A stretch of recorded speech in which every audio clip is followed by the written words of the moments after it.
Nós já estamos de volta aqui no Jornal NASP, são 8 horas e 40 minutos. Você confere agora uma entrevista com Christian Costa, ele que é psicólogo clínico e criminal, já atua em diversos casos, investigando importantes repercussões nacionais, como o caso de Suzane von Richthofen, Fernandinho Beiramar. Entre outros, os nossos repórteres Luiz Fernando Assunção e Tanise Paula, aluna do curso de Rádio e TV aqui do NASP, já estão aqui entre nossos estúdios e conversam com o nosso convidado. Bom dia, Luiz. Bom dia, Tanise. Bom dia, Christian. Bom dia. Uma honra estar aqui. Bom dia, Jota. Bom dia a todo mundo do Rádio NASP. Bom, então estamos aqui com o Christian. Christian, você está no NASP para fazer uma oficina sobre o que exatamente? São duas oficinas. Uma para o curso do jornalismo, que é na área de entrevista, detecção de mentiras, entendimento de comportamentos disfuncionais.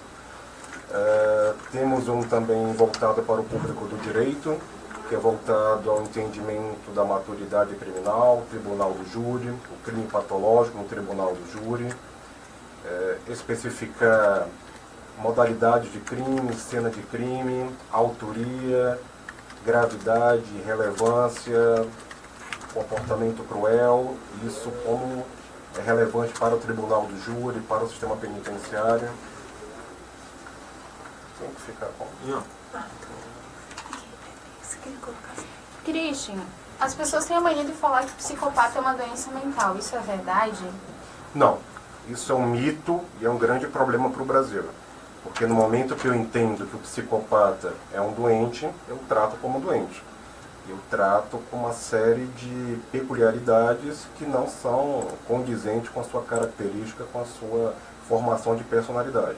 A psicopatia é um transtorno da personalidade, uma maneira de ser, o indivíduo nasce dessa maneira e vai se desenvolvendo a partir de gatilhos específicos, neurológicos, o ambiente que ele vive naturalmente tem toda uma influência, mas se nasce psicopata, não se torna psicopata. Então não é uma doença mental, é um transtorno da personalidade. Certo. Então, em cima do que você falou, a gente poderia dizer então que a recuperação desse psicopata, se ele cometeu algum crime, é ainda mais difícil porque ele já tem essa predisposição a cometer crimes? Na verdade, tudo que foi feito em ciência, em termos de tratamento de psicopata, eles só pioram. Então, quanto mais se trata, mais eles pioram, porque não é uma doença, é uma condição. Então, eles absorvem características referentes ao trabalho psicoterapêutico, laboterapêutico, etc., e desenvolve mais a sua articulação, a sua loquacidade, a sua verbalização, o seu poder de convencimento e de atração da pessoa. O psicopata ele não tem uma cara do Fred Krueger, ele não tem uma cara de monstro, ele não tem uma cara que assusta. De repente, a pessoa mais agradável do mundo, você só vai saber que é um psicopata 10 segundos antes de morrer.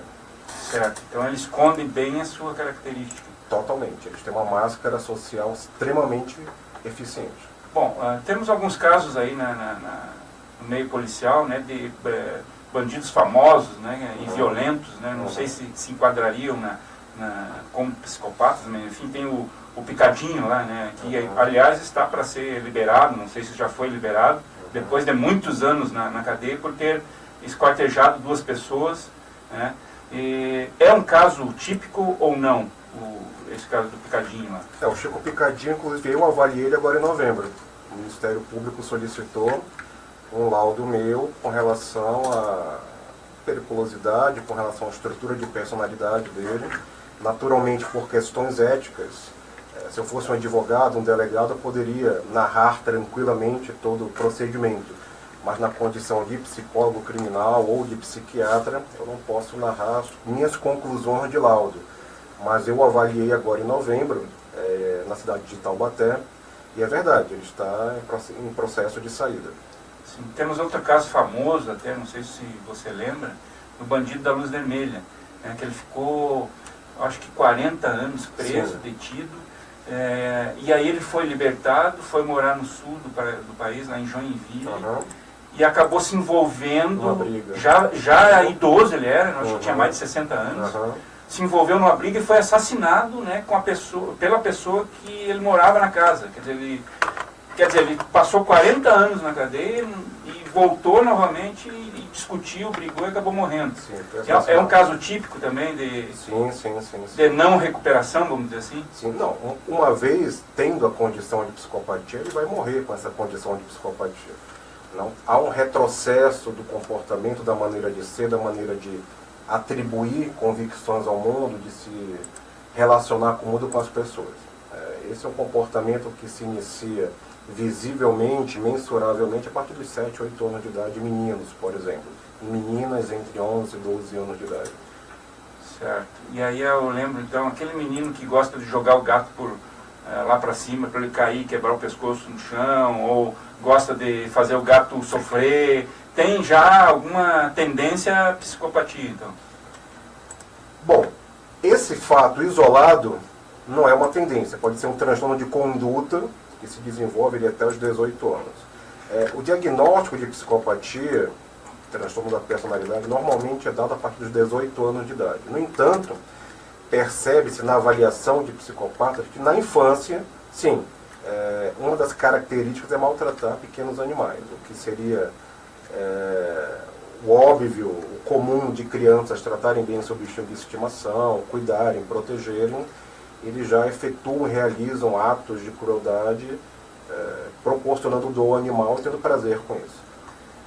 O psicopata, ele, não sou especialista, estou lhe perguntando agora, mas ele não tem noção de moral, noção de dor, de sofrimento em relação às pessoas. É isso, mais ou menos? Noção ele tem, conhecimento ele tem, ele apenas não sente. O afeto, toda a condição de bondade de uma pessoa, que seria característica de uma reciprocidade de relação afetiva, interpessoal, ele não tem.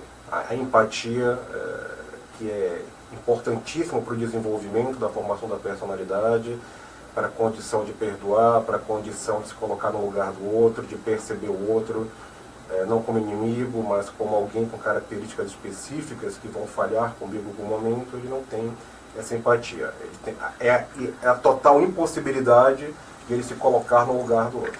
Ou de sentir remorso, ou de sentir pena. Essa seria então a diferença de um psicopata de uma pessoa normal? Tem mais alguma característica que a gente possa acrescentar das pessoas, a diferença do psicopata com uma pessoa normal? Quem sabe a gente está no meio de uma pessoa que é psicopata e a gente não vai saber. Tem alguma característica? Você nunca vai saber. Esse é um grande problema. Psicopatas têm comportamentos muito característicos que vão demonstrando muito aos poucos, salvo algumas situações de requintes, de crueldade, de violência, de comportamentos impulsivos, de descontroles comportamentais. Mas o psicopata, de uma maneira geral, a grande diferença dele não é a presença, mas é a ausência do afeto. Então, essa ausência do afeto, dentro de uma estrutura de personalidade, da formação de uma personalidade, é o que caracteriza o psicopata como um indivíduo diferente dentro da própria espécie, que é a espécie humana. Você também, me parece que um dos seus projetos recentes agora será uma série, né, numa rede de televisão, é isso? Perfeitamente. Eu já fiz as gravações, já está no ar pelo canal XCEM, o programa de investigação criminal, e agora vai um novo programa para o ID Discovery, que é o Anatomia do Crime. Deve ser lançado agora no final do primeiro semestre, onde eu estou falando sobre casos famosos de repercussão nacional. Alguns eu participei, outros apenas eu estou comentando como especialista na área. Crime de repercussão, de crimes em série, crimes que chocaram o Brasil, que trouxeram a grande pergunta, o porquê um indivíduo é capaz de fazer isso, que leva uma pessoa a desenvolver um quadro dessa maneira e agir contra pessoas tão próximas da própria família de maneira tão cruel e tão sádica. Também tem um livro que você lançou, Se o Mal Tivesse Nome. Conta-me mais sobre o que ele trata, o que ele retrata, esse livro. O livro Se o Mal Tivesse o Nome, eu escrevi em função muito da minha docência. Muitos anos dando aula sobre a temática, a psicopatia, e era uma cobrança de muitos alunos em relação à origem do psicopata. Uma pergunta muito recorrente: de onde vem o psicopata, de onde surge o psicopata, se o psicopata é resultado de maus tratos na infância, de uma sociedade patológica, do uso de álcool e drogas, de lesões, de microlesões cerebrais, no neocórtex, etc. Então, houve a necessidade de eu me debruçar sobre a temática e não era tão simples responder com um slide dentro de um curso. Então, eu precisei escrever um livro para estar abordando essa temática sobre a origem da psicopatia. Temos aqui uma pergunta de uma ouvinte nossa, Somaira Nogueira. Ela está perguntando qual é a diferença entre o sociopata e o psicopata. É a mesma coisa. A sociopatia era uma terminologia usada pelos americanos, anos 80 e 90, onde havia ali a percepção de que a sociedade formavam os grandes criminosos. Mas são termos que se sobrepõem, mas a criminologia internacional usa o termo psicopata como mais recorrente, como mais usual. Certo. Nós falamos de crimes aqui que foram violentos e tal, mas tem também a questão dos crimes sexuais, né? Que também tem a ver, né, com psicopata também tem a ver com isso. Há maior propensão a isso, aos crimes sexuais, ou a propensão maior mesmo são os crimes, vamos dizer assim, normais, assim, que não são sexuais? O psicopata ele tem uma versatilidade criminal, ele comete todos os crimes, ele tem uma modalidade de maturidade criminal. Criminosos sexuais, em média, 30% dos estupradores são psicopatas. Nossa, deveria ser mais. Não, apenas 30%. O crime sexual é um crime muito específico. Na verdade, o crime sexual é um crime pseudossexual. O estuprador ele não busca primeiramente o sexo. O sexo vem em terceiro, quarto lugar. É o poder, o controle, a agressão, que é o instinto básico, a motivação básica de um criminoso sexual. Então, apenas 30% deles tem a característica básica de uma psicopatia. Certo. A pessoa psicopata que não envereda para o lado do crime, enfim, que ela continua tendo uma vida normal, vamos dizer assim, como é que é o acompanhamento dessa pessoa? Ela é tratada através de medicamentos, de acompanhamento psicológico? Como é que isso é feito? As famílias, por exemplo, que tenham um psicopata em casa, como é que é feito esse acompanhamento dessa pessoa e o diagnóstico também? Olha, essa é uma pergunta não de mas de 10 milhões de dólares, porque não tem o que fazer. Uhum. Não é uma doença. Você tem uma gripe, você toma um remédio. Você tem uma esquizofrenia, você toma um remédio. Você tem uma depressão, você toma um remédio e faz um trabalho psicoterapêutico, entre outras coisas. Na psicopatia, até então, não há como remir, como alterar, como mudar a condução desse comportamento. Uma vez que a falta de empatia é o carro-chefe dessa característica, dessa personalidade, não tem como você inserir dentro de um contexto de personalidade a empatia, por exemplo. E para mim, eu falo muito na empatia, eu repito muito empatia, porque é o grande diferencial. Então, o psicopata que não desenvolve um comportamento criminal. No entanto, no dia a dia dele, na família, no trabalho, no ambiente que ele tiver, ele vai ter outros traços da própria psicopatia, como manipulação, como uma mentira patológica, que vai, de alguma maneira, desestabilizar o grupo e as relações interpessoais que ele vem a ter. Qual que é o comportamento dele na prisão? Como é que acaba se socializando? Qual é o comportamento dele? Olha, eu trabalho ininterruptamente em prisões há quase 15 anos. E a minha percepção é que os psicopatas são os melhores presos. É o preso que é o amigo do diretor, é o amigo do psicólogo, é o amigo do enfermeiro, é o amigo do assistente social, é o amigo do carcereiro, mas claro, amigo entre aspas. Então o poder de manipulação de um psicopata é tal que a priori ele não oferece nenhum perigo, muito pelo contrário. Ele é extremamente sedutor na sua maneira de se aproximar das pessoas. Então é por isso que muitos deles são soltos, tipo o Chico Picadinho, que é um psicopata, é uma pessoa que tem um alto poder de persuasão?